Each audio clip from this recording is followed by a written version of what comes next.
boo leen bëggee am mboolem vidéo yi bàyyeekoo fii ci Istikhama TV da ngeen di bës fu ñu bind abonné bu leen fàtte bës fu ñu def cloche bi foo leen mën a ne ci àdduna bi ngir ngeen mën a am mboolem vidéo yi fi bàyyi. tiis woo xam ne dal na Sénégal mu nekk loo xamante ne nii lu ñuy moytu la lu ñuy càmbar la te lépp loo xam ne matuwaay la daañ ko ci jël dolli ko nag ci mesures yi nga xam ne ku ne xam na ne ñoo ngi ci ak ci joyanti ak ci jubbanti li xew démb bi yàlla dogalee ñu jot ci information bi ci tàng-tàng bi équipe technique yi nga xam ne ñoo nekk sur le territoire sur le pôle territoire yëpp dem nañ taxaw le directeur général de la construction ak les équipes techniques ñëw nañ accompagner leen durant toute la soirée ndax moment boobu li amoon solo mooy sauver ay bakkan suñu borom mi nga xam ne moom mooy def li ko neex teg na ndogal bi suñu kaw tey gis nañu lim bi nga xamante ne nii ay bakkan yu fi jóge la mu nekk lu diis nit ni mu amee droit jënd oto di ko dawal noonu la amee droit jënd terrain tabax mu nekk une responsabilité boo xam ne soo koy def lépp lu la war ci matuwaay da nga ko war a def état tam encadré la ay entreprise ay professionnels encadré la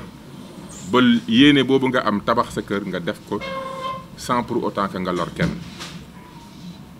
te loolu bi ñu yegsee bokk na ci risque bi ñu njëkk a identifier ñun ci ministère bi mooy bâtiment yi ñu tabax yoo xamante ne nii màggat na ak tabaxin boo xamante ne nii nit ki buñ ko joxee rek mu gaawantu ba def loo xamante ne nii dina andi jafe-jafe démb technicien yi bi ñu analyser mbir mi gis nañ ne xam-xam wane na ne am na ñetti poñ yoo xam ne ay manquement la yoo xam ne buñ ko moytu woon jafe-jafe bii du am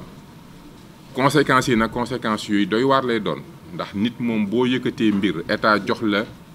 sañ-sañu nga def ko mais nga defee ko noo xam ne andi nga loraange ci nit ñi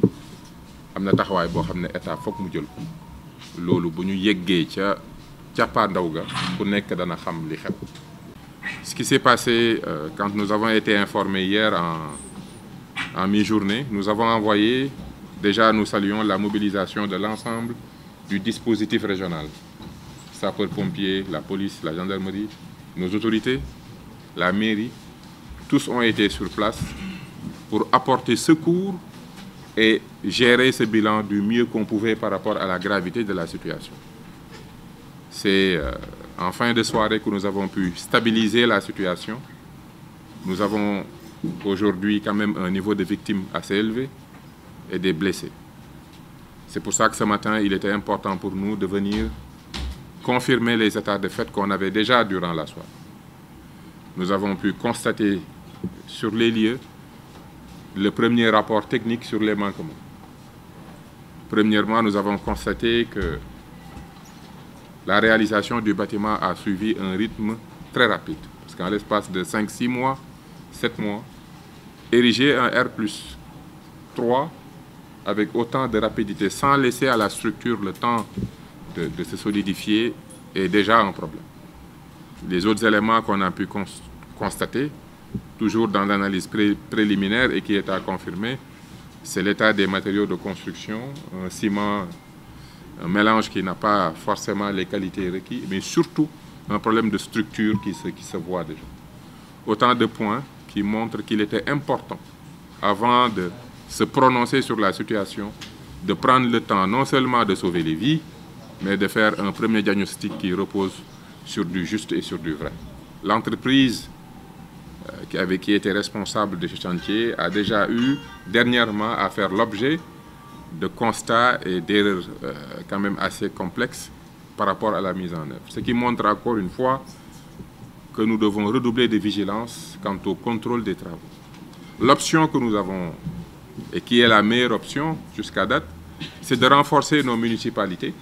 avec les services techniques d'urbanisme opérationnel et d'ingénieurs et de techniciens du BTP, parce que c'est au niveau communal que nous pouvons suivre l'ensemble des travaux en cours pour le respect des délais, respect des matériaux et contrôle de ce qui se fait réellement. Mais il faut dire qu'aujourd'hui, notre décentralisation ne prévoit pas dans les organigrammes l'obligation d'avoir un tel bureau et avoir cette telle capacité. boo leen bëggee am mboolem vidéo yi bàyyeekoo fii ci Istikhama TV da ngeen di bës fu ñu bind abonné bu leen fàtte bës fu ñu def cloche bi foo leen mën a ne ci àdduna bi ngir ngeen mën a am mboolem vidéo yi fi